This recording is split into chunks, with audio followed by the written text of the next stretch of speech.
du pouvoir à la coordination nationale de la France Insoumise. Elle fait plein de choses à la France Insoumise. Elle coordonne aussi le pôle formation des élus. Elle est dans le comité de rédaction ou même rédactrice en chef, je crois, du journal de l'Insoumission. Et donc, elle co-anime avec moi tout le cycle de visio que nous aurons pendant les prochaines semaines. Et pendant qu'elle parle, je commence à nettoyer les fachos de notre visio pour qu'on puisse démarrer dans de bonnes conditions. Bonne soirée tout le monde. Merci Maxime pour cette introduction et pour ce travail en effet de nettoyage parce que non seulement les fachos, on les dégage de nos visios, on les bat aux élections municipales, mais on va aussi les battre dans les autres élections, que ce soit les élections présidentielles et législatives. Les insoumis sont au poste de combat et on sait très bien que ce sera entre nous et eux et c'est nous qui gagnerons à la fin. J'en profite donc effectivement pour vous présenter l'espace que je co-anime au sein de la coordination des espaces, qui est l'espace donc pratique citoyenne du pouvoir. Je co-anime cet espace avec Gabrielle Amar, qui est députée du Rhône. Et au sein de ces espaces, on a différents pôles, dont le réseau des élus que co-préside Maxime. On a également le pôle formation des élus, donc qui assure la formation de nos élus, essentiellement de nos élus locaux. On a également le pôle atelier citoyen qui est co-animé par Guilhem Serriès et Cyrine Béchouel, tous les deux sont ici ce soir. Ils ont coordonné le travail de construction de la boîte à outils implication citoyenne et tout à l'heure, on va leur céder la parole pour qu'ils puissent vous présenter ce travail de construction de la boîte à outils implication citoyenne. Nous avons également au sein de cet espace le pôle des élus français de l'étranger. Donc voilà un petit peu comment on s'organise au sein de cet espace et je suis également directrice de publication et co-rédactrice en chef du journal de l'Insoumission, qui est une initiative militante qui a vu le jour en 2017 dans le Jura et qui est maintenant un magazine mensuel de 24 pages auquel vous pouvez vous abonner. Et j'en profite pour dire aux fachos que je suis très fière de vous présenter la une du mois d'avril avec Assa Traoré, qui était en une de notre journal de l'Insoumission, une combattante féministe antiraciste. Donc voilà, ça c'est pour la page du journal de l'Insoumission. Donc, au sein de notre espace, en fait, on a travaillé en collaboration avec le réseau des élus et avec des membres du conseil d'administration du réseau des élus, mais également des élus qui sont au sein de ce réseau, pour vous préparer ces 4 visios, ce cycle de 4 visios, pour vous aider à vous préparer pour ces élections municipales. Vous avez eu, comme vous l'a rappelé Maxime, une première visio la semaine dernière où le but, c'était d'avoir des témoignages d'élus locaux qui vous expliquent un petit peu qu'est-ce qu'on peut faire quand on est maire insoumis, qu'est-ce qu'on peut faire quand on fait partie d'une majorité, qu'est-ce qu'on peut faire quand on est élu d'opposition.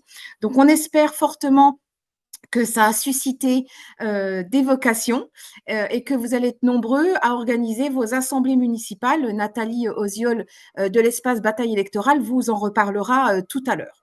Et donc, vous lancez dans cette bataille municipale qui est importante. Rappelons que la commune, c'est le premier échelon de la démocratie. Donc, c'est vraiment important que les insoumis et les insoumises s'investissent dans cette élection.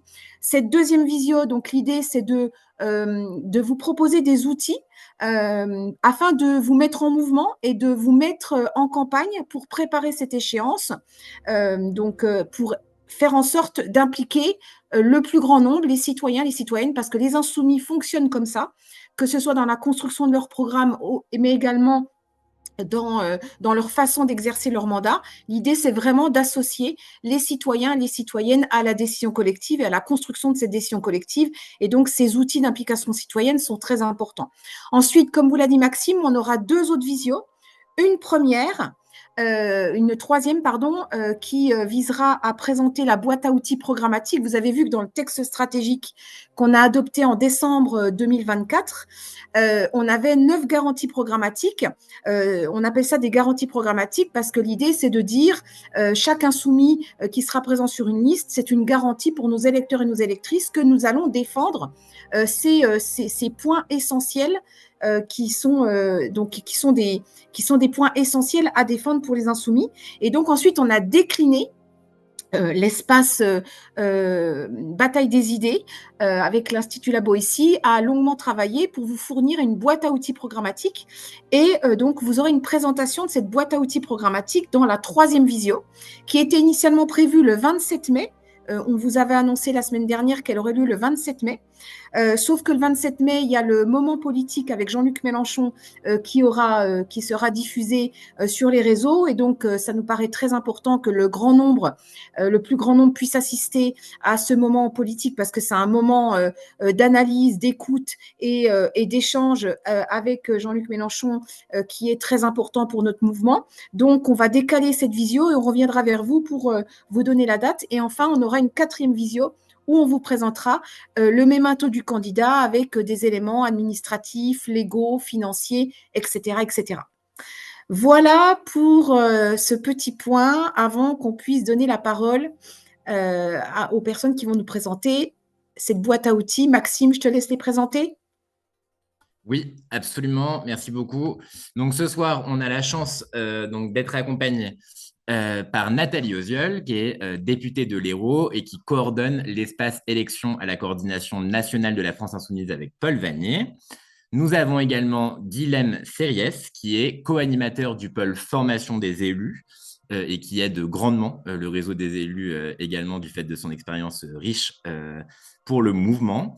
Nous avons Cyrine Béchouel, qui est co-animatrice du pôle atelier citoyen, d'où évidemment sa présence ici sur une visio liée à l'implication citoyenne. Et nous avons William Aucan, qui est co-chef de file pour la France Insoumise pour les élections municipales de Nantes en 2026. Donc, on va avoir ces interventions. Et puis, Séverine, qui est notre co-chef de file pour les élections municipales à Besançon, interviendra aussi sur des exemples, notamment d'implication citoyenne qui existent d'ores et déjà pour préparer le processus des élections municipales. Juste pour vous faire un petit point sur les petits désagréments de l'introduction, j'ai dû fermer le chat pour le moment.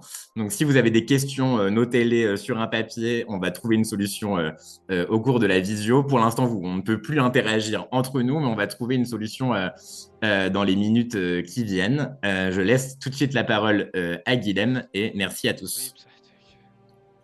Okay, merci Maxime. Bonsoir à toutes et tous.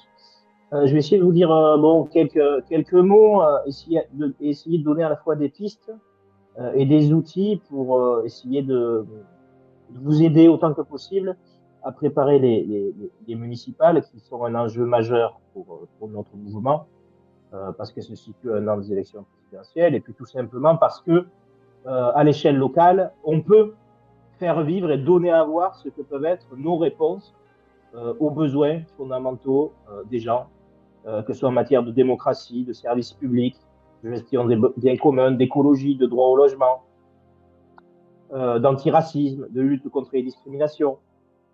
Donc, nous avons un programme et nous avons également une stratégie qui est d'essayer de construire des listes de la France insoumise ou avec d'autres forces politiques à la condition qu'on soit d'accord sur des garanties programmatiques.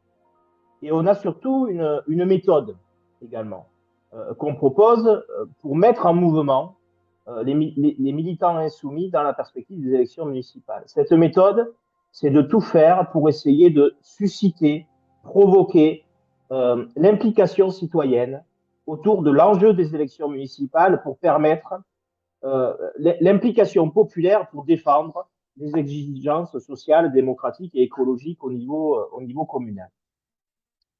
Alors, je sais que les camarades, parfois, vous êtes réunis en assemblée municipale ou non, et que parfois, la tendance pourrait être au découragement.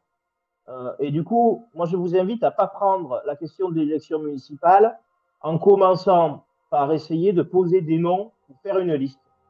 Parce que si vous commencez par faire ça, vous allez vous décourager très vite. Parce qu'il ne faut pas penser l'élection municipale à froid. Il faut la penser un peu en dynamique, en ayant à l'esprit une chose toute bête, c'est qu'il y a énormément de citoyens qui sont disponibles pour se mobiliser et s'impliquer aux élections municipales, des gens qui habituellement ne s'impliquent pas forcément dans nos sympathisants ou dans l'action politique. Parce que l'échéance de l'élection municipale, c'est l'échéance la plus concrète pour les gens. Parce que, c'est vrai, me disait, c'est l'échelon de base de la démocratie. C'est ce qui gère la vie quotidienne, les transports, des mesures en matière de vie quotidienne, de vivre ensemble. Et du coup, il y a des gens pour qui c'est très concret, l'échelle municipale. Alors que les enjeux plus politiques et nationaux le sont parfois un peu moins ou plus lointains. Alors nous, on fait une cohérence comme militants politiques. Et il y a des gens qui sont disponibles pour ça, à la condition qu'on prenne l'élection municipale en la respectant pour ce qu'elle est, c'est-à-dire d'abord une élection municipale qui vise à répondre aux problèmes très concrets qui se posent aux habitants. Voilà. Et pour susciter l'implication des citoyens, il n'y a qu'un moyen, c'est d'être sur le terrain pour mener des campagnes auprès des citoyens, non pas en allant les voir, en leur disant uniquement ce qui est bon pour eux à partir du prisme de notre programme, mais il faut aller les voir d'abord pour essayer de les faire s'exprimer eux-mêmes sur leurs difficultés au quotidien.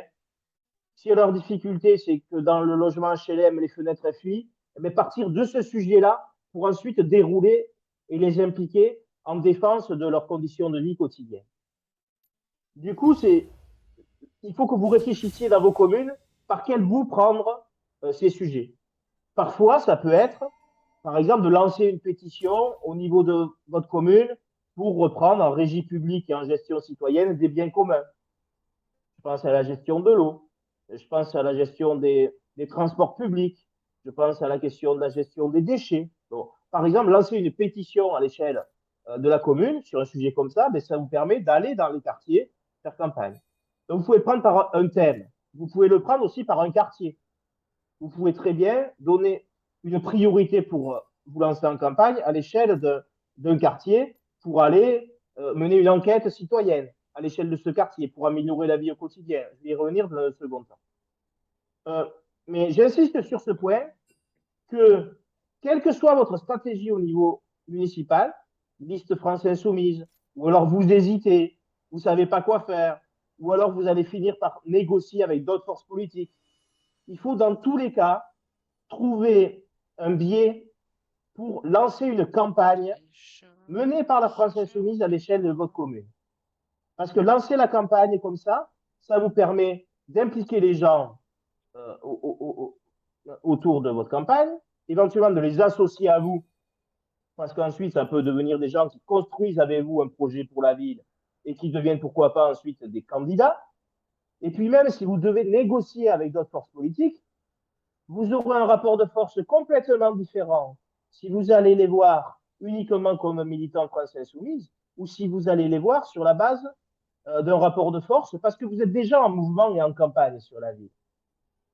Si vous allez discuter avec des partenaires politiques et qui comprennent que dans tous les cas, vous êtes en dynamique pour essayer de faire une liste au final, eh ben, vous avez beaucoup plus de rapport de force que s'ils se disent, de toute façon, les insoumis, ils sont 3 ou 4, ils ne feront pas de liste au final. Voilà. Et le plus important, c'est d'être en mouvement. Du coup, on propose quelques outils qui sont en ligne sur le site internet de la France Insoumise. Vous pouvez les trouver facilement en allant dans l'onglet municipal. Ensuite, il y a outils.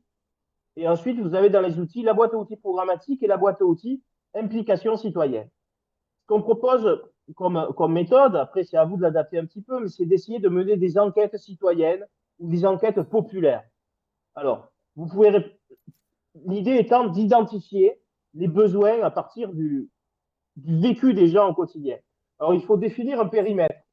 Ça peut être fait dans un quartier, ça peut être fait à l'échelle d'une ville, ça peut être fait à l'échelle d'une intercommunalité. Parce que souvent, la vie quotidienne, en fait, s'organise au niveau de l'intercommunalité. En tout cas, dans les territoires ruraux, par exemple, souvent, vous laissez les gamins à l'école dans une commune, mais vous avez les grands-parents dans une maison de retraite dans une autre commune, et vous allez à la piscine dans encore une autre commune. Bon, tout ça, ça participe de la vie quotidienne, déjà. C'est pour ça que c'est pas bête de le travailler parfois au niveau de l'intercommunalité. Le but de ces enquêtes citoyennes, c'est de concerter largement les habitants, à commencer par ceux qui n'ont pas la parole habituellement. Leur permettre d'exprimer leur colère, leurs doléances, leurs problèmes au quotidien, et d'investir l'espace public pour cela. Donc, quand vous prenez des initiatives pour mener des enquêtes citoyennes, il faut l'annoncer à la presse, il faut faire du ramdam, il faut l'afficher dans le quartier, assumer clairement ce qu'on fait. Les outils qu'on propose, c'est premièrement des auditions citoyennes. Les auditions citoyennes, c'est tout bête. Vous allez dans un quartier pour auditionner les habitants. L'important, c'est d'aller rencontrer les habitants, non pas en leur disant le petit livre rouge de notre programme, mais aller voir les gens en leur posant des questions ouvertes pour qu'ils s'expriment eux-mêmes sur leur vie quotidienne. Par exemple, dans votre quartier, selon vous, quels sont les problèmes principaux? Dans votre quartier, selon vous, qu'est-ce qui manque comme équipement? Dans votre quartier, qu'est-ce que vous pensez que l'on pourrait faire pour améliorer la vie quotidienne? Si vous aviez une baguette magique, qu'est-ce que vous feriez pour améliorer la vie dans le quartier? Si vous étiez maire, qu'est-ce qu'on pourrait faire pour le quartier? Voilà. Le but, c'est vraiment de permettre l'expression des gens. Et ensuite, tout simplement, vous marquez avec un stylo. Alors, soit vous pouvez enregistrer, soit vous marquez avec un stylo les colères, les doléances, les propositions des habitants. Et surtout, à la fin, vous demandez à la personne si elle accepte qu'on prenne ses coordonnées pour revenir vers elle ensuite pour faire une restitution de l'enquête citoyenne à l'échelle du quartier.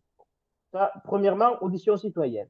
Deuxième outil, les porteurs de parole. Je pense que vous connaissez ça. Du coup, je passe vite là-dessus. L'idée, c'est d'aller dans une place publique où il y a du monde. Vous mettez une affiche ou quelque chose d'un peu visible, vous posez une question aux gens. Par exemple, si vous étiez maire, qu'est-ce que vous feriez pour la ville? Voilà. Et l'idée, c'est de susciter la discussion. Troisième outil que l'on propose, c'est un questionnaire citoyen. Alors, on en a un sur le site qui est très long. Il faut vraiment essayer de l'imaginer adapté à votre territoire. L'idée, c'est toujours d'avoir au début 2-3 questions ouvertes dans votre quartier. Voilà. Au quotidien. Des propositions pour améliorer votre vie quotidienne. Et ensuite, quelques questions thématiques sur les grandes compétences de la mairie, c'est-à-dire les écoles, les déplacements. Et ensuite, il faut adapter un peu. Par exemple, si vous êtes dans un territoire rural où il y a énormément de personnes âgées, bon, ben, il faut une question sur la question de la santé des personnes âgées. Si vous êtes dans une ville plus populaire, très urbaine, bon, des questions sur qu'est-ce qu'il faudrait faire. Est-ce que vous, par exemple, est-ce que vous vivez des discriminations au quotidien? Bon. Et il faut à la fois avoir des questions fermées pour pouvoir traiter un petit peu des données statistiques et à la fois des questions ouvertes pour pouvoir ensuite les analyser de façon plus qualitative. Le but étant toujours de susciter la participation des gens. Le questionnaire, il peut être mis sur un site internet, c'est le plus simple, également sur format papier, mais le format papier, il ne faut pas rêver, les gens ne le rempliront pas beaucoup tout seuls. Il faut plutôt l'utiliser comme un support pour aller à la rencontre des gens, notamment par porte-à-porte, et leur proposer de remplir le questionnaire avec eux. Voilà. Le but étant qu'ils s'expriment. Et au final, pareil, proposer aux gens de récupérer leurs coordonnées pour ensuite les inviter à une nouvelle étape qui est une étape de restitution des enquêtes citoyennes publiques. Alors, il faut réfléchir. Alors, si vous lancez l'enquête citoyenne dans le mois qui vient, vous pouvez imaginer de la dérouler jusqu'à septembre, même octobre. Et qu'ensuite, à la phase de restitution et de construction d'un projet municipal à partir des besoins des habitants exprimés par les enquêtes citoyennes, vous pouvez l'imaginer par exemple en octobre prochain avec une méthode d'animation qui peut être adaptée aux gens qui viennent. L'objectif étant évidemment également que dans les gens que vous rencontrez, certains s'impliquent, c'est-à-dire trouvent l'initiative super et vous accompagnent pour aller dans l'immeuble voisin, pour continuer avec vous ce travail de porte-à-porte et d'enquête citoyenne pour identifier les colères, les propositions des gens. Et évidemment, les gens qui s'impliqueront peuvent être, au final, pourquoi pas, des gens qui s'engagent encore plus dans le travail autour du projet, voire accepteraient d'être candidats au final. Voilà, ce que j'essaie de vous expliquer, c'est que si vous allez voir les gens au début en leur disant « Est-ce que tu accepterais d'être candidat aux élections municipales sur la liste de la France Insoumise ?» Honnêtement, la plupart des citoyens normalement constitués, ils vous répondront non. Voilà.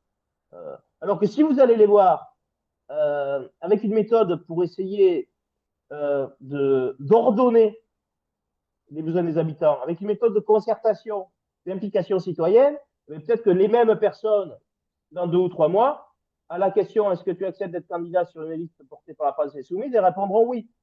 Voilà. Il faut un temps pour prendre les choses d'une façon saine, démocratique, citoyenne, partant des besoins des habitants et donnant envie aux gens de nous aider dans notre militantisme. Voilà.